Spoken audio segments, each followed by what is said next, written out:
வணக்கம். நம்ம இன்னைக்கு பார்க்க போகிற topic new NCERT syllabus class 6 social science chapter number 10 grass root democracy part 1. So இந்த லெசனில் நம்ம என்ன பார்க்க போகிறோம்னு பார்த்தீங்கன்னா வாட் இஸ் மீனிங் ஆஃப் கவர்னன்ஸ்னால் என்ன, why do we need a government, நமக்கு எதுக்கு கவர்மெண்ட் தேவை, what is the meaning of democracy, why it is important, டெமோக்ரஸின்னா என்ன, அது நமக்கு ஏன் இம்பார்ட்டண்ட்டாக இருக்குன்றது எல்லாமே இந்த லெசனில் பார்க்க போகிறோம். Introduction. Human being have been living in a community for a long time. Human being பார்த்திங்கன்னா ரொம்ப காலமாகவே கம்யூனிட்டியோட ஒன்றா சேர்ந்து ஒரு கம்யூனிட்டியாக வந்துட்டுருக்காங்க. when a large number of people living together there can be a disagreement and disorder and rules became necessary to maintain order and harmony in the society. So large number of people ஒன்றா சேர்ந்து வாழும்போது என்ன ஆகும்னு பார்த்தீங்கன்னா அவங்களுக்குள்ள disagreement disorders இது எல்லாமே வரதுக்கு நிறைய சான்ஸ் இருக்குது. ஸோ அவங்களுக்கு என்ன பண்ணணும்னு பார்த்தீங்கன்னா ரூல்ஸ் கொடுத்தோன்னா ரூல்ஸை ஃபாலோ பண்ணிவிட்டு அவங்க என்ன பண்ணுவாங்க, அவங்களுடைய ஹார்மோனி சொசைட்டியோடைய ஹார்மோனியை மெயின்டைன் பண்ணுவாங்க. They are probably some simple rules at home that you are expected to follow. வீட்லேயும் பார்த்திங்கன்னா நமக்கு ஒரு சின்ன சிம்பிள் ரூல்ஸ் இருக்கும், அதை நம்ம ஃபாலோ பண்ணணும்னு சொல்லிட்டு எக்ஸ்பெக்டும் பண்ணுவாங்க. The schools where you study as the rules to some for students and other for teachers. So ஸ்கூல்லேயே பார்த்திங்கன்னா சம் ரூல்ஸஸ் இருக்கும், அது பார்த்திங்கன்னா சிலது ஸ்கூல் ஸ்டூடெண்ட்ஸ்க்கு, சிலது பார்த்திங்கன்னா அவங்களுடைய டீச்சர்ஸ்க்குன்னு சொல்லி ஸ்கூலில் சம் ரூல்ஸஸ் இருக்கும். In higher classes students appearing for examination must to follow the certain rules. ஸ்கூலில் பார்த்திங்கன்னா ஹையர் கிளாஸில் போகும்போது எக்ஸாமினேஷனுக்குலாம் போகும்போது பார்த்திங்கன்னா என்னென்ன கொண்டு போகக்கூடாதுன்ற சம் ரூல்ஸஸ் இருக்கும். அதே மாதிரி drivers on the road R expected to obey the traffic rules. Drivers பார்த்திங்கன்னா ரோட்டில் போகும்போது அவங்களுடைய டிராஃபிக் ரூல்ஸை ஒபே பண்ணி போகணும். ரெட் லைட் எரிஞ்சால் ஸ்டாப் பண்ணணும், அதே மாதிரி க்ரீன் லைட் எரிஞ்சால் தான் போகணும். அந்த traffic signals and rules and regulations எல்லாமே டிரைவர்ஸ் ஃபாலோ பண்ணும். People employed in all kind of jobs also need to follow the rules set by their employer, while the employer must also follow rules which have committed to their employee. So இப்போ பார்த்தீங்கன்னா ஒரு ஜாபில் போகிறோம் அப்படின்னா அந்த எம்ப்ளாயிக்குன்னு அந்த employer some rules and ரெகுலேஷனை செட் பண்ணி வச்சுருப்பாங்க. அதில் கமிட் ஆகிற எம்ப்ளாயியும் பார்த்திங்கன்னா அந்த வேலைக்கு போகிறவங்களும் அந்த ரூல்ஸ் அண்ட் ரெகுலேஷன்ஸ் ஃபாலோ பண்ணிட்டு தான் ஜாபில் ஒர்க் பண்ண முடியும். அதே மாதிரி எம்ப்ளாயருக்குன்னு சம் ரூல்ஸ் அண்ட் ரெகுலேஷன்ஸ் இருக்கும். What would happen if no one follow the those rules. இந்த மாதிரி யாருமே அந்த ரூல்ஸ் எல்லாம் ஃபாலோ பண்ணலன்னா என்ன ஆகும்? சிம்பிளான ஆன்சர் என்னென்னா is that society would not able to function. Society ப்ராப்பராக ஃபங்க்ஷன் ஆகாது. யாருமே ரூல்ஸை ஃபாலோ பண்ணலன்னா என்ன ஆகாதுன்னா சொசைட்டி ப்ராப்பராக ஃபங்க்ஷன் ஆகாது. who makes the rules and why? யார் இந்த ரூல்ஸ் எல்லாம் போடுறாங்க, ஏன், how they are made, இதெல்லாம் எப்படி ரூல்ஸ் உருவாகுது. these are some of the questions we will explore in this chapter. அதெல்லாம் என்னன்னு சொல்லிட்டு இந்த சாப்டரில் நம்ம பார்ப்போம். The process of taking decision, organizing the society life with a different set of rules and ensuring that they are followed is called governance. Governance-na என்ன, யார் அந்த டிசிஷன் எடுக்கிற ப்ராசஸும் அந்த எடுத்த டிசிஷனை பார்த்திங்கன்னா சொசைட்டி கிட்ட அது செட் ஆஃப் ரூல்ஸாக சொசைட்டி கிட்ட கொண்டு போயிட்டு என்ன பண்ணோன்னா அது எல்லாமே ஃபாலோ பண்ணுறாங்களா அப்படின்னு சொல்லிட்டு என்ஷூர் பண்ணுறது, இதெல்லாம் தான் கவர்னன்ஸ் சொல்வோம். ஸோ கவர்னன்ஸ்னால் என்ன, the process of taking decision and organizing the society life with a different set of rules and ensuring that they are followed is called governance. So ஒரு டிசிஷன் மேக் பண்ணுற ப்ராசஸும் அதை ஒரு செட் ஆஃப் ரூல்ஸாக அதாவது society கிட்ட கொண்டு போய் சேர்க்கணும், organise பண்ணி சொசைட்டி கிட்ட கொண்டு போய் சேர்க்கணும், அதை எல்லாரும் ஃபாலோ பண்ணுறாங்களான்னு சொல்லிட்டு என்ஷூர் பண்ணோம். இதுதான் நம்ம கவர்னன்ஸ் சொல்லுவோம். நெக்ஸ்ட் பார்த்தீங்கன்னா government. A group of individuals or the system.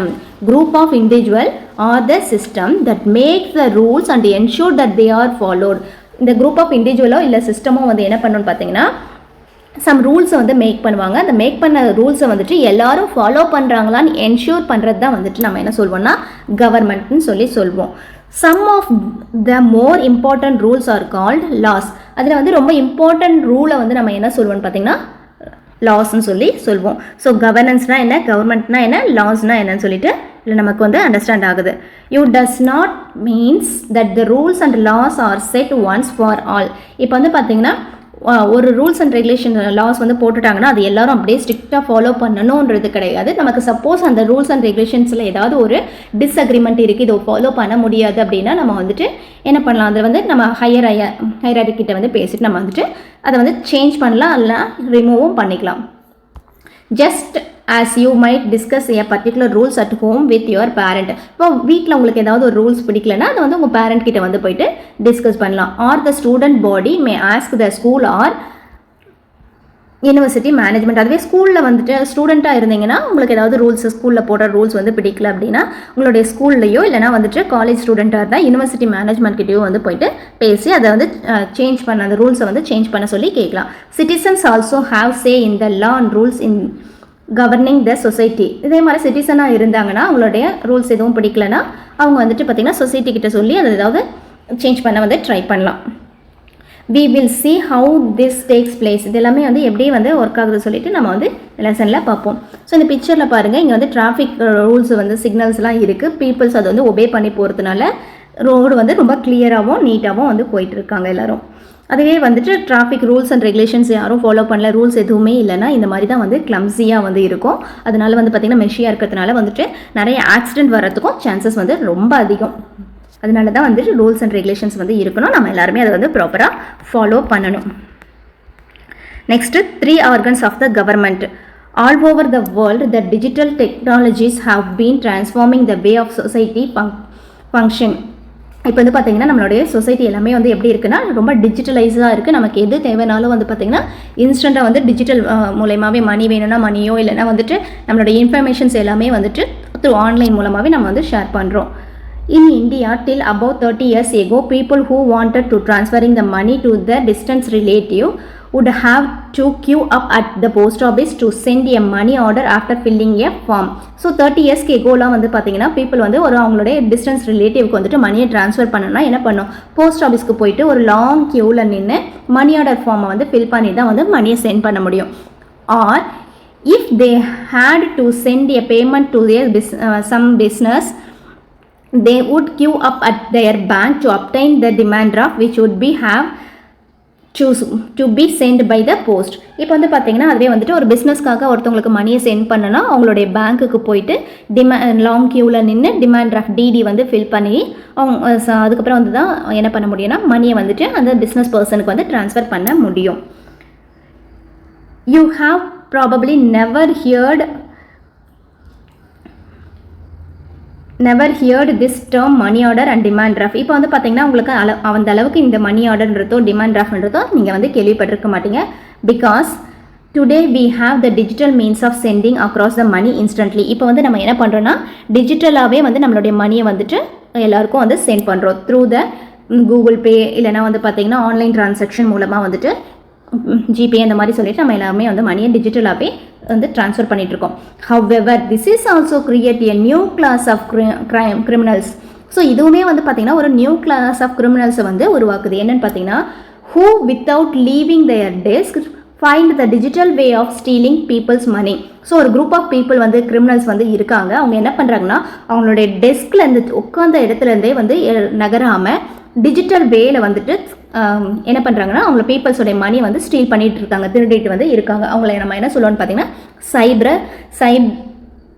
சைபர் கிரிமினல்ஸ்னு சொல்லி சொல்வோம். This is had led many government to pass new law in order to fight such criminal activities called cyber crime. So இப்போ இந்த government வந்து பார்த்தீங்கன்னா இவங்களுக்கு அகைன்ஸ்டாக fight பண்ணுறதுக்காக நிறைய ரூல்ஸ் அண்ட் ரெகுலேஷன் லாஸ்லாம் வந்து கிரியேட் பண்ணிவிட்டு அந்த ஆக்டிவிட்டியை வந்து கண்ட்ரோல் பண்ணுறதுக்காக சைபர் கிரைம் பிரான்ச்சை வந்து செட் பண்ணியிருக்காங்க. Some of those criminals who believed robbing innocent peoples of their hard-earned money instead of using their skills to contribute to the society have been arrested and convicted in court. They are usually fined as well as jailed for some years. So இந்த சைபர் கிரிமினல்ஸை வந்து பார்த்திங்கன்னா என்ன பண்ணுவாங்கன்னா அதாவது Innocent பீப்புளோடைய heart earning மணி ரொம்ப கஷ்டப்பட்டு சம்பாதிச்ச காசை வந்துட்டு என்ன பண்ணுறாங்க, திருடுறாங்க. ஸோ அவங்கள வந்துட்டு இந்த சைபர் கிரைம் பிரான்ச் என்ன பண்ணோம், அந்த கிரிமினல்ஸை வந்து கேட்ச் பண்ணி கொண்டு போயிட்டு அரெஸ்ட் பண்ணிவிட்டு கோர்ட்டில் வந்துட்டு கன்விக்டட் பண்ணுவோம், கோர்ட்டில் ஒப்படைப்பாங்க. இப்போ வந்து சப்போஸ் அவங்க வந்துட்டு தப்பு பண்ணியிருக்காங்கன்னு கன்ஃபார்ம் ஆகிட்டா என்ன பண்ணுவாங்கன்னா கோர்ட்டில் வந்துட்டு ஃபைன் வந்து கொடுப்பாங்க. அப்படி இல்லைன்னா சம் இயர்ஸ் வந்து ஜெயிலில் வந்து அவங்கள போடுவாங்க.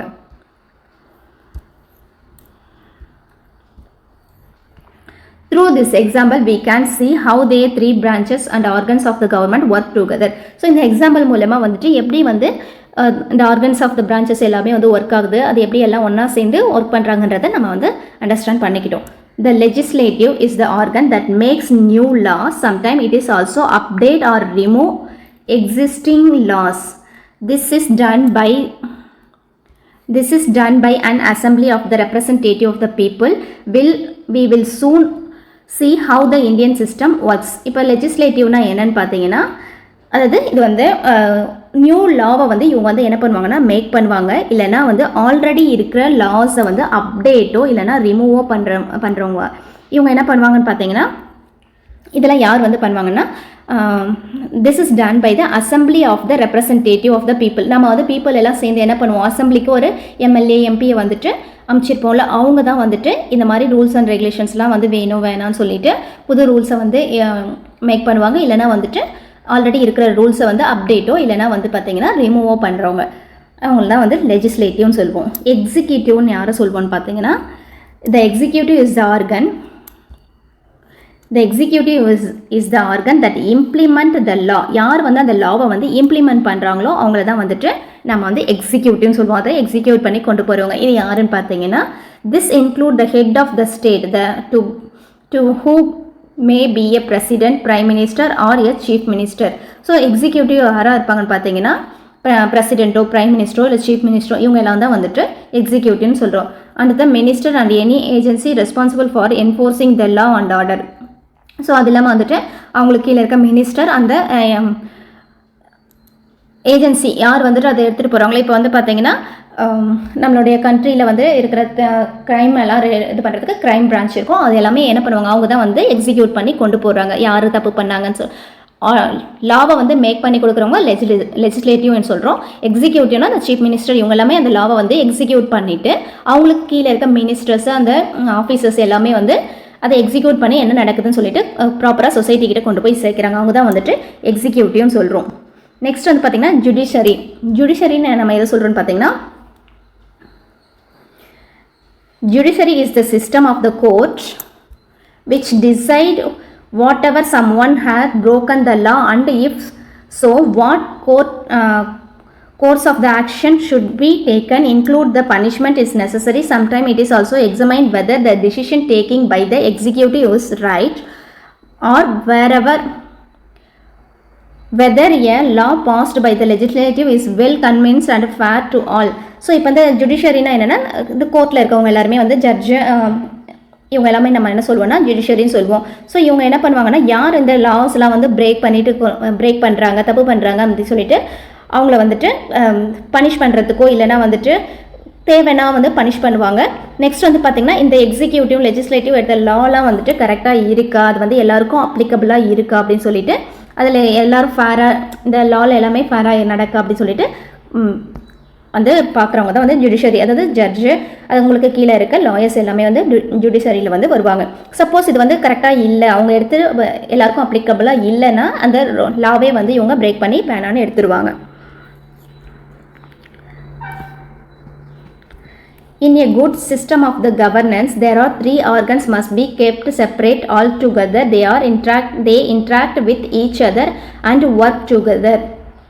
இப்போ ஒரு சிஸ்டம் வந்து ப்ராப்பராக வந்து ஃபங்க்ஷன் ஆகணும்னா இந்த மூணுமே வந்து என்ன பண்ணணும்னா, இந்த லெஜிஸ்லேட்டிவ், எக்ஸிக்யூட்டிவ் அண்ட் ஜுடிஷரி மூணுமே வந்து என்ன பண்ணணும்னா ஒன்றா சேர்ந்தோம். தென் வந்து பார்த்திங்கன்னா அவங்களுக்கான ஒர்க்கை வந்து பிரிச்சுக்கிட்டு வந்து ஒர்க் பண்ணணும்.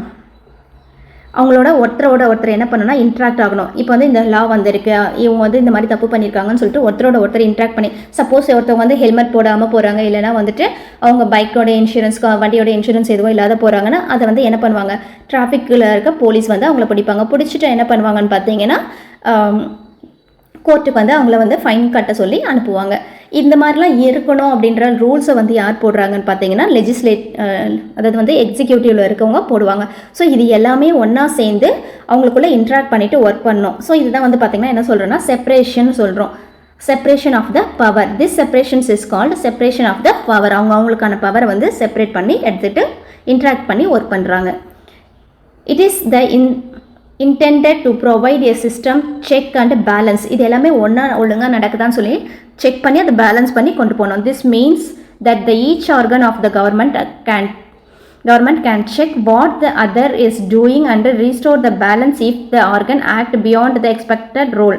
ஸோ இது எல்லாமே ஒழுங்காக நடக்குதா, அதை வந்து பேலன்ஸ் பண்ணி கரெக்டான ரோலில் எல்லாரும் பண்ணிட்டு இருக்காங்களான்னு பேலன்ஸ் பண்ணி வந்து கொண்டு போகணும். இதுதான் வந்துட்டு என்ன சொல்கிறோன்னா செப்பரேஷன்ஸ் ஆஃப் த பவர்னு சொல்லி சொல்கிறோம்.